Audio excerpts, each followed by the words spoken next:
Welcome to Weapons Education.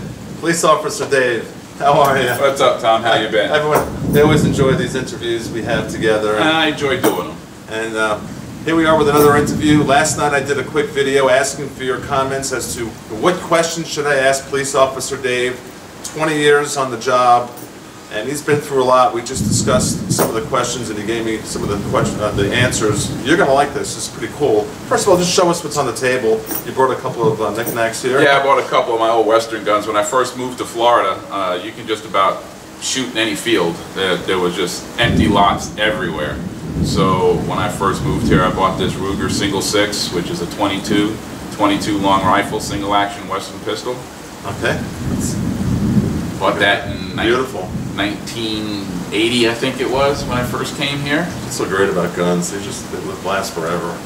That thing's accurate and a lot of fun to shoot, especially when you're out plinking whatever's out there. How many rounds does this carry? 6. That's sweet. All right, what else you got here? 6 rounds with... Well, that's one of your questions. We'll save those 2 guns for one of the questions. What's this rifle here? Oh, this is, at the same time I bought this Winchester 94-22 long rifle, lever action. Nice. Shoots very accurate. Had a lot of fun with this also. We used to go out plinking, shooting whatever we could put on something to shoot at. How many rounds you got through that over your lifetime? Oh my God, this has had thousands and thousands. Both of these have had thousands of rounds through them. Back in the day, a box of 22s was like $4.99 of 50 rounds. Oh, no, 100 rounds was $4.99. Yeah, well, they're not much more now today. They're actually pretty inexpensive still. That's one round that didn't go up in price. Yeah, and they both shoot either 22, or if that's a really hard piece of paper, you could put a 22 long rifle. Nice. So, a lot of fun. All right, let's get into the interview. These are your questions, and in just no particular order. Does a cop choose what type of firearm? When you're on duty, are you told what type of firearm to carry? That all depends on the particular police agencies. The larger agencies require you carry a certain weapon, and most of them issue you with those weapons they want you to carry. The reason for it being is standardization.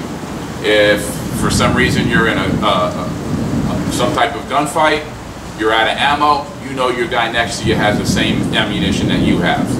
You know the guy pulling up on the scene who's got all of his ammunition still, has the same ammunition you do. You're not scrounging for it. You have 40 cal, you got 9, you got 380.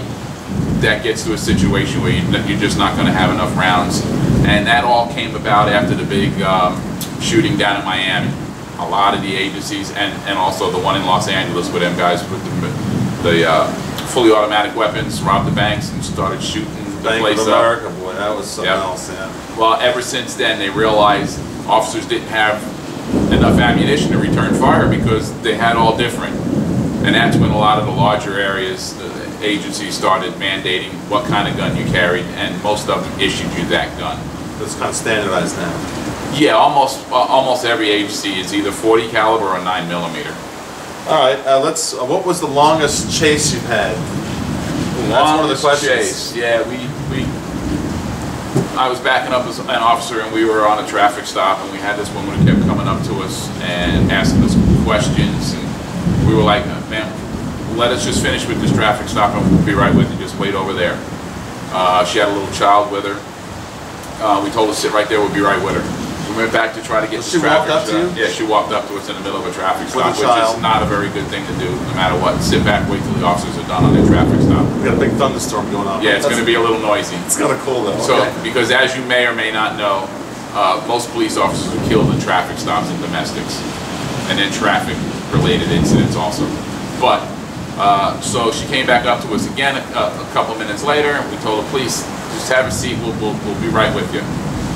At that point, she got into one of the police cars that were parked the furthest back and drove off, stole the police car. Now you're on a routine stop. Yep. And then a lady and a child comes up to you and she started blabbering to you. Yeah. Basically, just blabbering. Yeah, just saying nothing that made any sense. But we just wanted her to sit there and relax, and we'd be right with her because we had this situation we had to deal with. And then what did she do? She jumped in one of the cop cars? She jumped in one of the police cars and stole it and took off down the highway. And so what did you do? We got in our cars, the ones we had left, and we chased her through, it was probably about a 25 mile chase. How high speed? Through Oh, she got up to 80 to 100 miles an hour. We chased her through 6 or 7 different cities until she finally lost control and crashed into a cow pasture. And luckily the baby wasn't hurt. The first thing we were worried about was getting that child. One officer ran up and got the child from the passenger side out of the car, and then the rest of us took her into custody. Law enforcement saves our lives. Thank you. That's some story. Next question here is, what was the scariest moment of your life? We just talked about a chase scene, and what was like, was there a situation mentioned with a drug deal gone bad? Yeah, it was a drug deal that went bad, and the suspect actually left in the cab that he was in. He put the gun to the cabbie's head after the drug deal went bad and told him to drive. And they took off, and we gave chase when we spotted the cab going down the road. It ended up, the cabbie got to a certain point where he saw all the police cars coming and just stopped the car. And the suspect jumped out of the car and fled into a wooded area. Myself and several other officers ran in, and as we were running through the woods, and it's a thick wooded area, he turned and fired a shot. We saw the muzzle flash. Wow. We saw the dot. When you see a muzzle flash that's long, you know that round isn't coming your way. When you see the dot, you know that round is in your direction. Well, explain that. Well, when a gun goes off, if I shoot the gun from here, the muzzle flash is going to be long. It's going to be a long flash from when the bullet visually, looking at it visually. Right. If you were a distance off and I fired this weapon, you would see a long flash. Now, if I was to fire this weapon like this, you would see just a dot, because the flash is concentrated to this spot right here instead of being long. So what did you see? We saw just, I saw a dot, and the round just went right through the trees right next to me. Jeez, so you could be killed. So, right, so we had to move to the side for cover. He continued running. Oh, we let him get a little bit more of a leeway for our safety, knowing that we had other officers on the other side of this field that were just waiting for him. They were under cover where we just had these trees. They took cover on the other side. We kept our concentration from him on us by yelling at him, "Please stop, please stop, please stop," and he kept his concentration towards us, so he never even expected the other officers to be at the other end of those woods. And they were able to nab his butt, cuff and stuff him into the police car. Cuff and stuff? Say that again? Cuff and stuff. Okay. They were able to cuff and stuff him into the police car, and away he went. Kind of funny. Yeah. What about that story you told me about when you went into the grocery store parking lot? These crazed boyfriends. Yeah. If the girl all of a sudden decides to go out with another guy, which is exactly what happened. And what happened there? You went the ex-boyfriend didn't like it, and he spotted them in the parking lot of a grocery store, and he approached them. When they saw him coming, knowing that he's not the most stablest of individuals, they rolled up their windows and locked the door. And someone saw him approaching the vehicle with a very large hunting knife and called the police. We got the call of a man with a knife trying to break into an occupied vehicle. As we pull up on the scene, it's exactly what we saw. He had the knife jabbing it in the window, trying to force the window open to get to the girl's new boyfriend. We tactically parked our car, opened the doors, and stood in the doorways and drew our weapons and told him to step away from the car and put the knife down. Well, he turned, he took one step toward the cars and continued holding the knife in a threatening manner.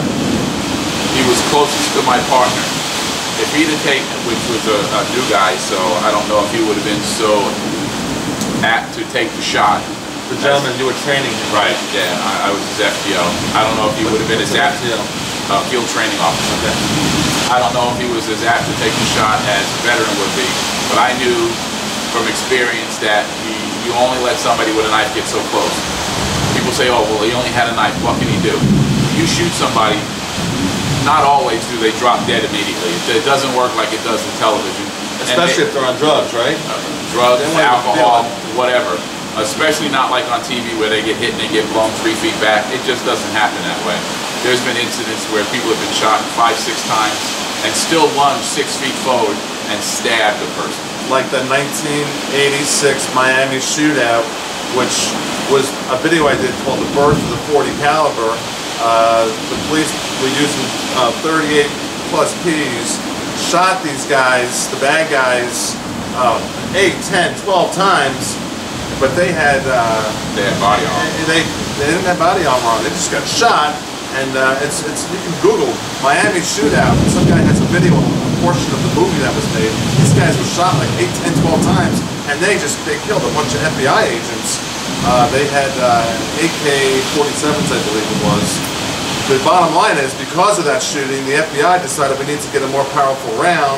They went to the 10 millimeter, and then ultimately Smith & Wesson shortened the 10 millimeter to the 40 caliber, and that's why we have the 40 caliber, because of that shootout.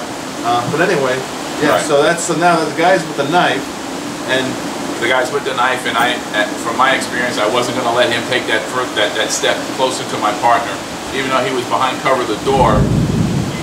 He still is too close, but he didn't take that step. Luckily for him, you would have took him out. Yeah, he would have been dead. I tell you, if I was that guy in the car with the girl, I would have took him out. Some guy stabbing a knife at me with our castle doctrine law and our right to stand our ground in Florida. Correct. Unfortunately, we didn't have that right back then. I would never want to do that. Unfortunately, we didn't have that right back then, but we do now. Thanks to the NRA. Thanks to the NRA. Which, by the way, people don't realize this, I've mentioned in the past, in 2005, Florida was the first state to get the Castle Doctrine. The NRA drafted the whole document, and Florida was #1, cool. But since then, 27 states, because of the NRA, pushing, got the Castle Doctrine. The most recent state is Pennsylvania as of June 2011, just 2 months ago. So you got to join the NRA. You're going to mention that at the end. Yeah, join the NRA, and I'm going to mention something on another note also. A lot of you are in states that's hard to get a carry concealed weapons permit. A lot of you are in states where it's a lot easier, like Florida, to get a concealed weapons permit. But you got to remember, once it's out there, you have to protect it. And to do that, you got to keep in mind that there are people that go through things in their life. It's a bad economic times, relationships. You never know what can cause issues. We just had a situation in South Florida here. It's a true story. It's a true story. A person with a concealed weapon permit. Actually, a female with a concealed weapons permit who was ex-military. Had some issues go on in her life. I don't know exactly what the issues were yet because this incident just happened last night. She had a nervous breakdown. Yeah, she had a nervous breakdown, and what initially they're saying is she wanted to commit suicide by cop. And what that means is you do something in a threatening manner to a police officer purposely that you know you're going to get retaliated against. You know you're going to get shot. And that's what happened. Unfortunately, she took a shot first. Thankfully, the officer's vest stopped the round from going through. Wow. He was hospitalized. He was hit in the abdomen. Those things stop bullets, but they do not stop the inertia. You still get one hell of a black and blue, broken ribs. You can still get internal injuries from the amount of force that is applied to it. And they don't stop all rounds either. And they don't stop all rounds. But this one did. He got injuries from the initial impact itself, but he's apparently, from what I hear, he's going to make it. So the point is, if you know someone who has a permit and they have some issues going on in their life where they can be harmful to themselves or others, you know, take it upon yourself to protect what we've gotten so far with concealed weapons permits. Take it upon yourself to say, hey, call your local police agency. This person's going through these mental issues, especially if you have knowledge that they were Baker Acted. Because every state in the nation, the federal form you fill out, it asks you, have you ever been arrested or convicted of a felony? Have you ever been Baker Acted? What is Baker? A lot of people know what Baker Acted is. If you don't know what Baker Acted is, that is if a doctor, person, 3 family members, or a police officer feels that a person is a danger to themselves or others, they can have them Baker Acted. Basically what that means is they get institutionalized. It's not arrested, but they get taken into custody and brought to a mental facility for 3 days of evaluation. And treatment.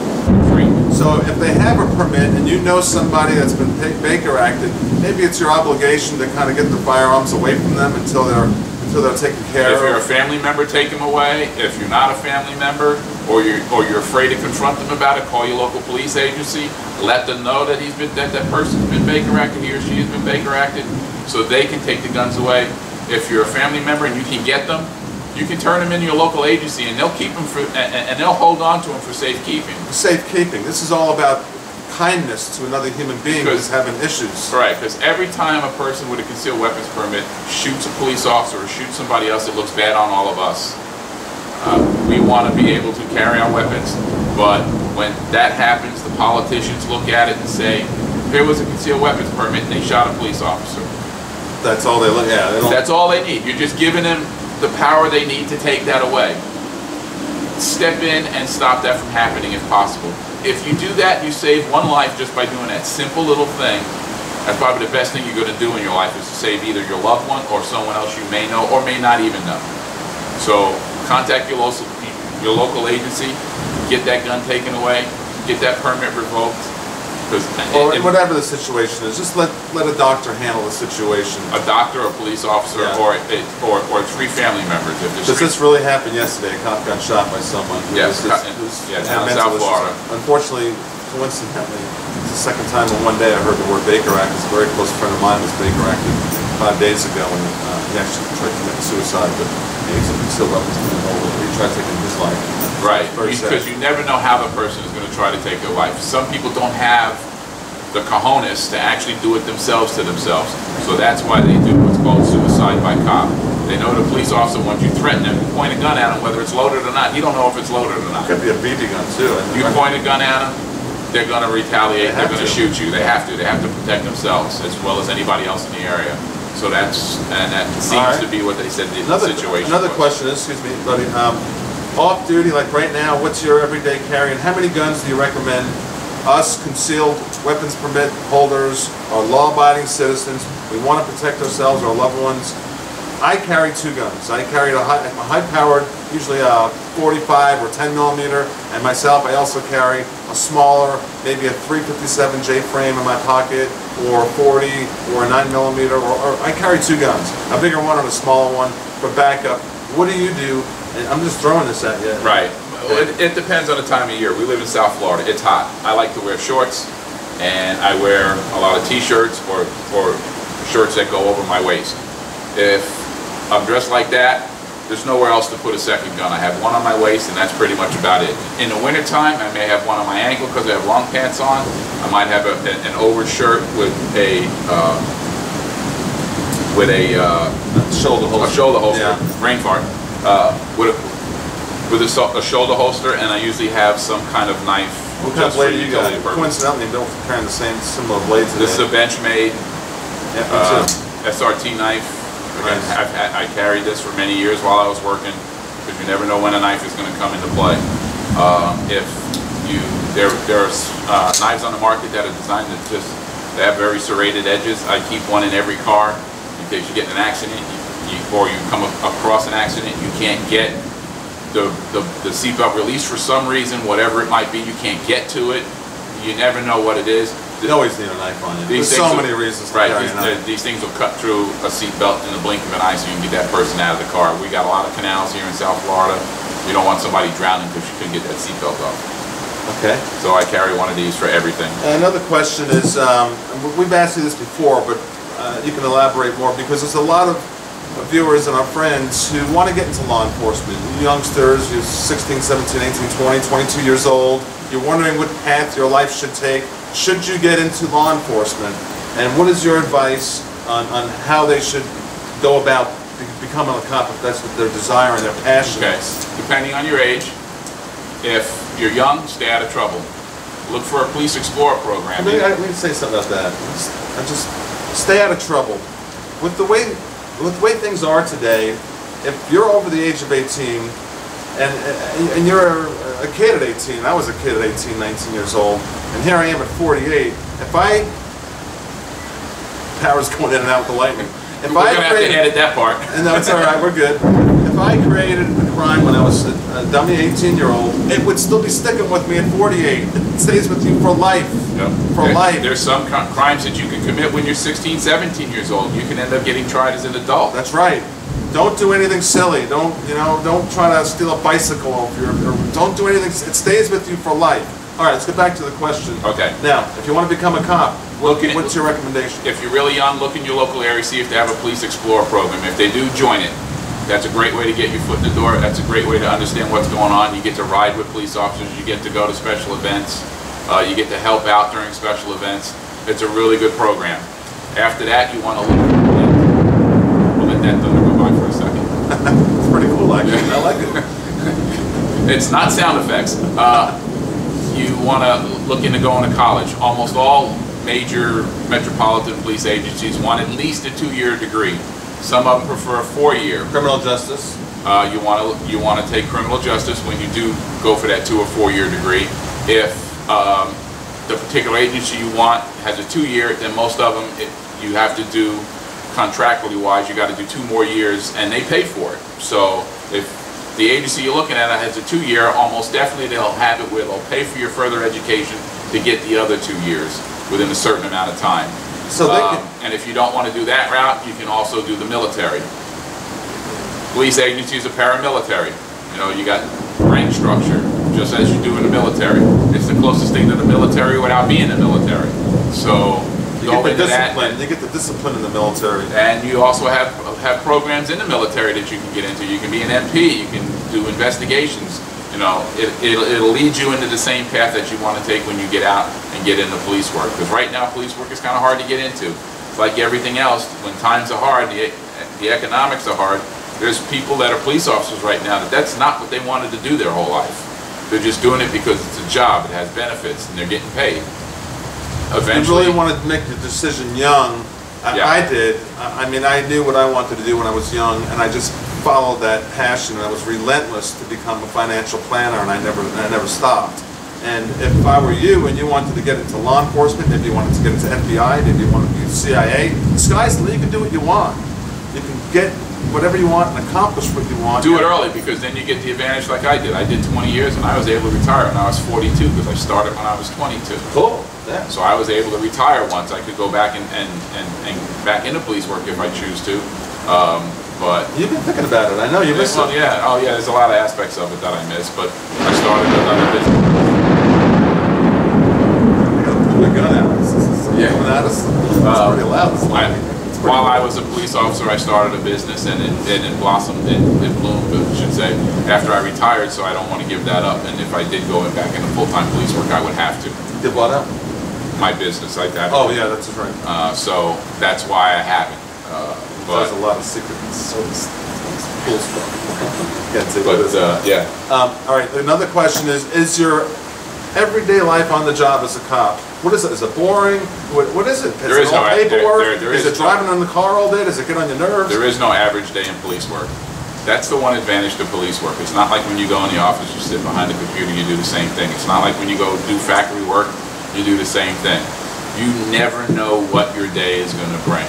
One day it might be just answering menial calls and a couple traffic stops.